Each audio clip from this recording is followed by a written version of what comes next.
শাড়িটা এবার দেখো, কি সুন্দর একটা শাড়ি, আমি প্যাকেট থেকে খুলে ফেলেছি অলরেডি। তো শাড়িটা এবার দেখায়। এই দেখো শাড়িটা, শাড়িটা তোমরা দূর থেকে ভাববে যে ব্ল্যাক কালার, হয়তো অ্যাকচুয়ালি এটা ব্ল্যাক না, দু রকম সুতো দিয়ে বোনা থাকে তো, ডুয়াল টোন। তো এই দেখো, এই যে লেগেছে। ও মা আমার, ও মা ও মা ও মা, ও মা। হ্যাঁ হ্যাঁ ঠিক আছে। বাতা সেরে গেছে, হ্যাঁ। তো এই হচ্ছে সেই শাড়িটা, শাড়িটা দেখায়, দেখো শাড়িটা কি সুন্দর। এই দেখো শাড়ি, পুরোটা খুললাম না, এরকম। তো শাড়ির কালারটা হচ্ছে এই যে ফিরোজা ফিরোজা টাইপের একটা কালার। এই দেখো সুতোটা ঠিক যেমন কালারের, এই যে এই কালারের শাড়িটা বেশ সুন্দর।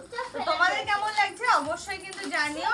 আর হ্যাঁ, তোমাদেরকে বললাম আমি যে শাড়িটা কে দিয়েছে, এটা দিয়েছে হচ্ছে দিদির ওখান থেকে, মানে ব্যারাকপুর থেকে দিদির কাকা শ্বশুরের বাড়ি থেকে আর কি, ওখান থেকে কাকিমা কাকা কাকু সবাই এসেছিলেন, তো সেই কাকু কাকিমা দিয়ে গেছে। এটা এটা এটা আমি জানতে পারলাম, কারণ কাকিমা যখন দেয় আমার হাতে ধরিয়ে বলছে দীপা দেখো পছন্দ হচ্ছে কি, দেখো খুলে দেখো।